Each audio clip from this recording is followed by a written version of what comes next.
Namaste, myself Dr. Swati Hazare. I am a lactation consultant in Sahyadeva Hospital, Hadapsar Annex.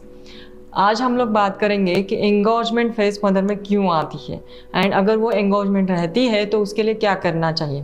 एंगोजमेंट means क्या कि mother's के breast sales होते हैं वो swelling में आ जाते हैं, दैट मीन्स स्वोलन हो जाते हैं, पेन कॉज करता है breast and tenderness, that means अगर टच करते हैं तो वो बहुत ही वार्म लगता है, टाइट लगता है एंड पेनफुल रहता है मदर को टच भी।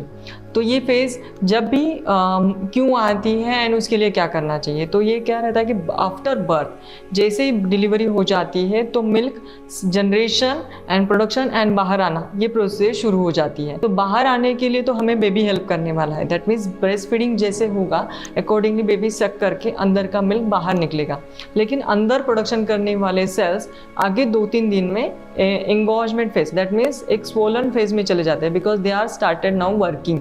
Okay, in the pregnancy also they are working, लेकिन ये इनएक्टिव फेज में रहते हैं। जैसे ही डिलीवरी होती है वो एक्टिव फेज में आ जाते हैं। तो इसके कारण वो स्टार्टिंग की फेज उसको फिजियोलॉजिकल बोलते हैं because it is a normal process for the mother after delivery आने वाली है बर्थ ब्रेस्ट के लिए सिचुएशन है, तो इसीलिए इसको फिजियोलॉजिकल बोलते हैं। लेकिन इस कंडीशन में क्या होता है कि बेबी अगर रिपीटेडली दैट मीन्स एवरी 1.5 या मे बी 2 आवर्सली एक रेगुलर बेसिस पे बेबी ब्रेस्ट फीडिंग कर रहा है, तो अंदर का मिल्क बाहर आने के बाद वो अंदर जो है फंक्शनिंग सेल उनको उतना ही सूदिंग होता है।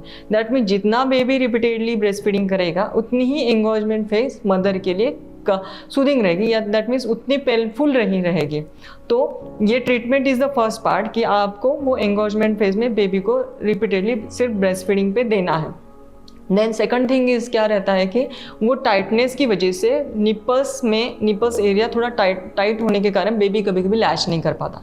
तो अगर बेबी को लैचिंग में डिफ़िकल्टी हो रही है तो उसमें हम लोग एक दूसरा रिवर्स प्रेशर सॉफ्टनिंग बोलते हैं कि वो थेरेपी करके हम लोग वो ट्रीटमेंट करके हम लोग वहाँ का एरिया सॉफ्ट कर देते हैं, तो उसके कारण भी मदर्स बेबी को लैचिंग के लिए हेल्पफुल होता है। तो मदर के लिए वो ब्रेस्ट फीडिंग जर्नी के लिए थोड़ा सा ईज होता है।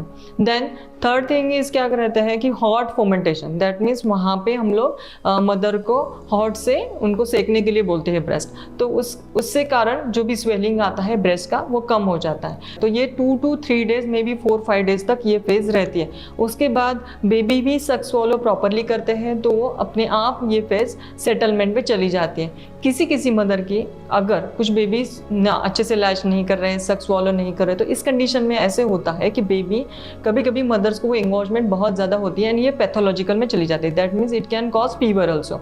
उस कंडीशन में ट्रीटमेंट दे के हम लोग ये फेज रिजॉल्व कर सकते हैं, लेकिन ये फेज ना आए इसके लिए हमें रिपीटेडली ब्रेस्ट फीडिंग करवाना चाहिए, that is the first treatment. So baby will help you to relieve this physiological engorgement. So repeatedly breast feeding करते रहिए सो दैट ये बेस आपके लिए हेल्पफुल रहेगा एंड बेबी के लिए भी उसका मदर्स का मिल्क वॉल्यूम बढ़ता रहेगा। अधिक जानकारी के लिए आप नीचे दिए गए नंबर पे कांटेक्ट करके हमसे अधिक जानकारी ले सकते हैं। Thank you so much.